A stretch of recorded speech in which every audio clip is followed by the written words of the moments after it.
optimal health, financial freedom, finding your life purpose. It's called The Simple Life. I'm just doing it my way. Welcome to The Simple Life with Gary Collins, your how-to guide for getting your shit together. This is life. You gotta work on all these till the day you die.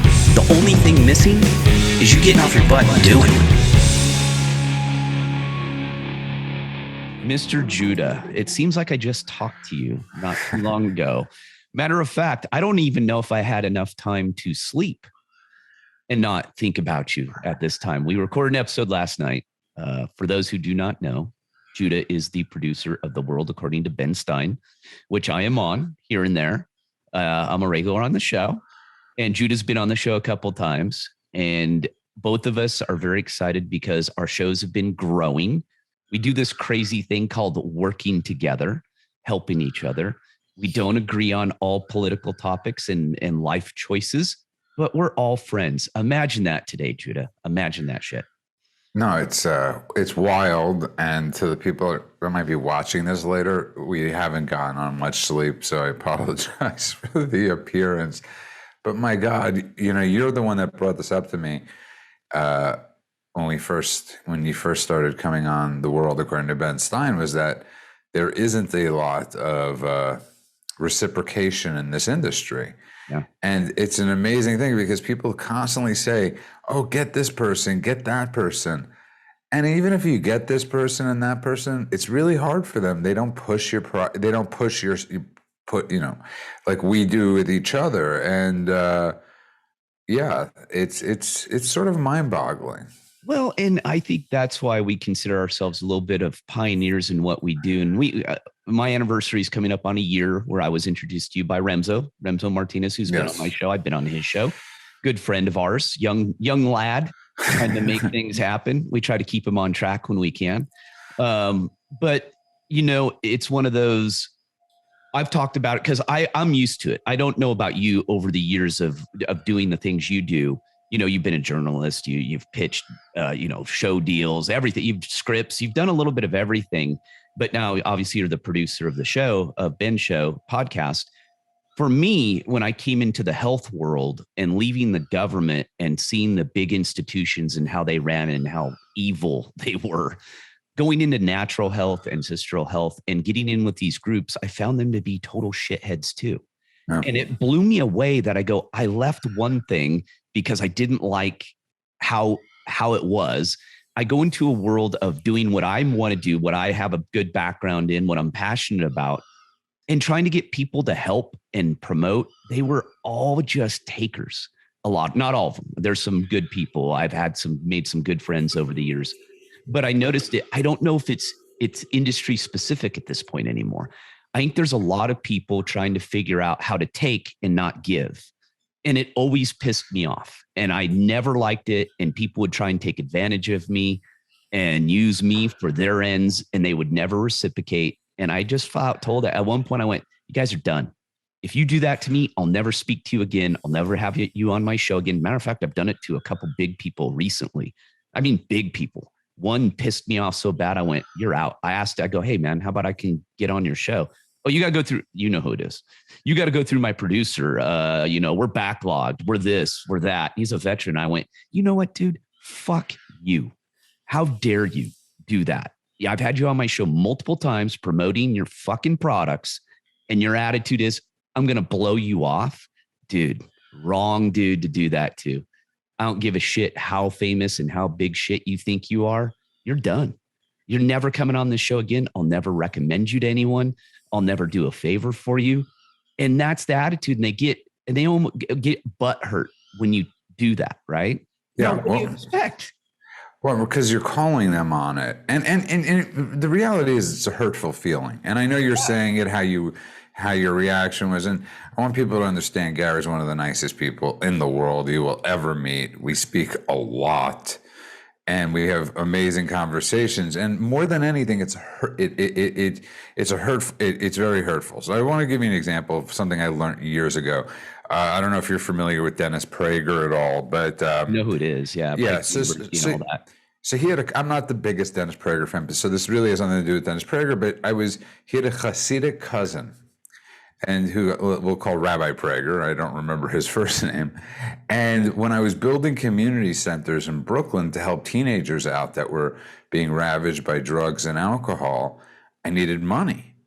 And again, that's one of those things when you're trying to raise money and everybody else is trying to raise money, it's a race and it's not easy. And I went to Rabbi Prager, who I'd known for years, helped save my life many times over. And I said, I need to raise some money. And he's like, well, here's the guy I go to. Here's his number. And I was like, and he's like, yeah, just give him a call. And I was like, what do you mean? He's like, well, what do you think? He's going to not give me because he starts to give you? He's like, there's plenty of gold for everybody if you have the right motives. And I was floored by that. Right, Rabbi Prager was one of the most beautiful messages I had learned, and it's a lesson I've taken with me my whole life, is that I don't mind helping people because there's so much success for everybody to have, that don't be scared. Your success is not going to hinder my success. So let's all help each other in getting successful. Well, it's kind of that attitude, right? I've always been, you pay it forward of life in general. And, me and you and Ben talk about it all the time, about how lucky we are to have been born in this country and, reaping the benefits that we didn't earn. We were just luck of the draw, right? We just got lucky. And I think for a lot of us, especially for me, people take my directness as being a jerk. And it's not that. It's a protection mechanism, because I've learned, in life, that if you give someone too much, they will fully take advantage of you, and you need to cut it off immediately, and you need to be direct and let them know how you feel, because if you don't, they keep poking around you, right? They keep coming back around and playing the game. And I just don't have time for it. There came a point in my life where I said, I just don't have time for your crap anymore. If you're not going to play nice, I'm not going to play with you. And once you burn me, I'm never letting you back in, because I've also learned that people don't change. Very rarely will they change. And if you let them keep coming back, they just keep using you. Oh, it's like, the abused wife syndrome, right? They just keep coming back. And I just refuse to live life that way, if that makes sense. Yeah, and I think what we're discussing, this doesn't apply to us. It applies to everybody, because I think this is something that everybody deals with.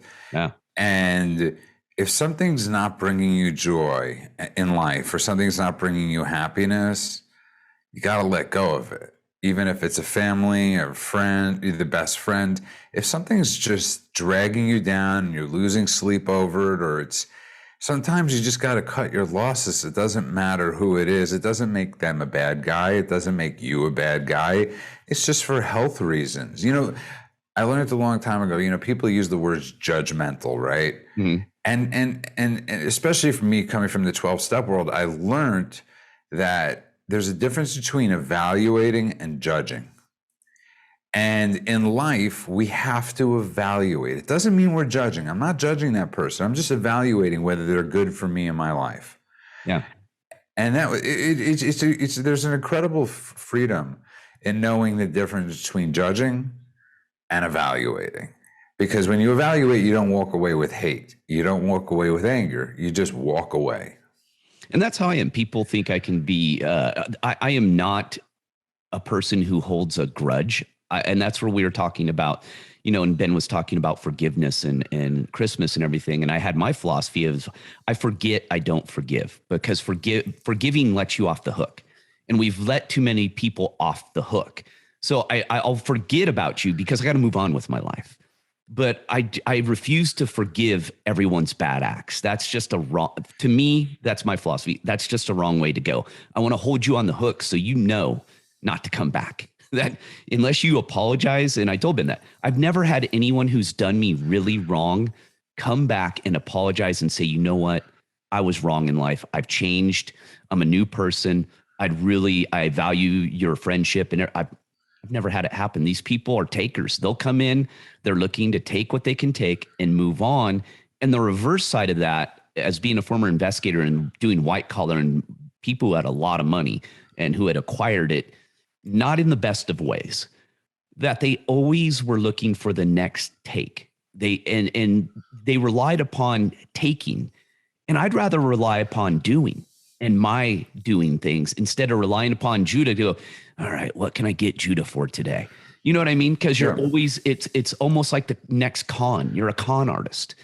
And I'd rather just not live life that way. And I think people shouldn't either. You should rely upon yourself to get the things done you need to get done and get to where you want to go. Don't rely on others and duping them and manipulating them to get to where you want to go. That's really messed up. It really is. No, you're completely right. And listen, the thing about forgiveness, you know, we have to have forgiveness. So, you know, this is, and Ben's whole message oftentimes is about love and forgiveness.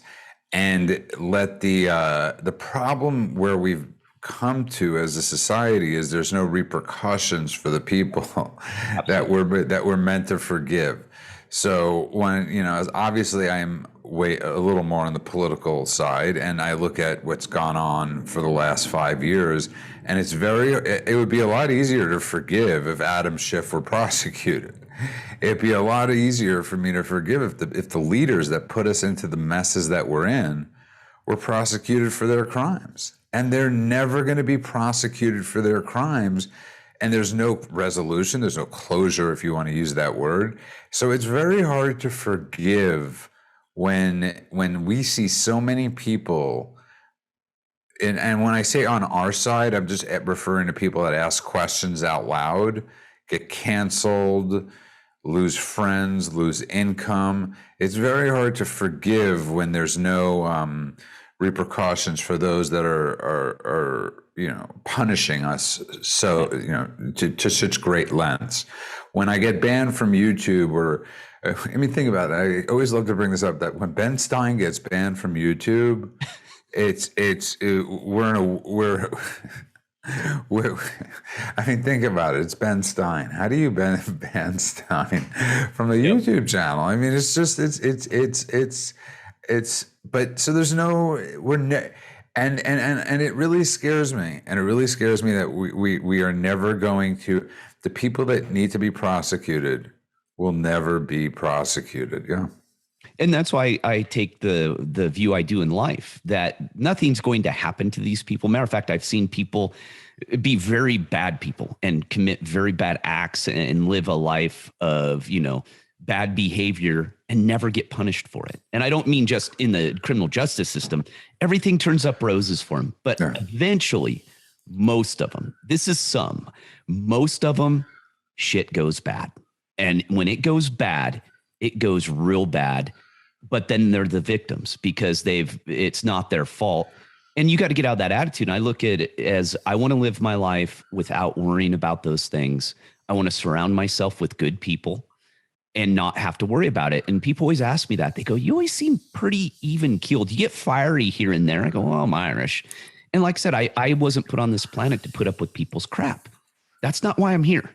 So if you want to give me crap and act stupid, well, I'm going to act stupid back to you and be not very nice.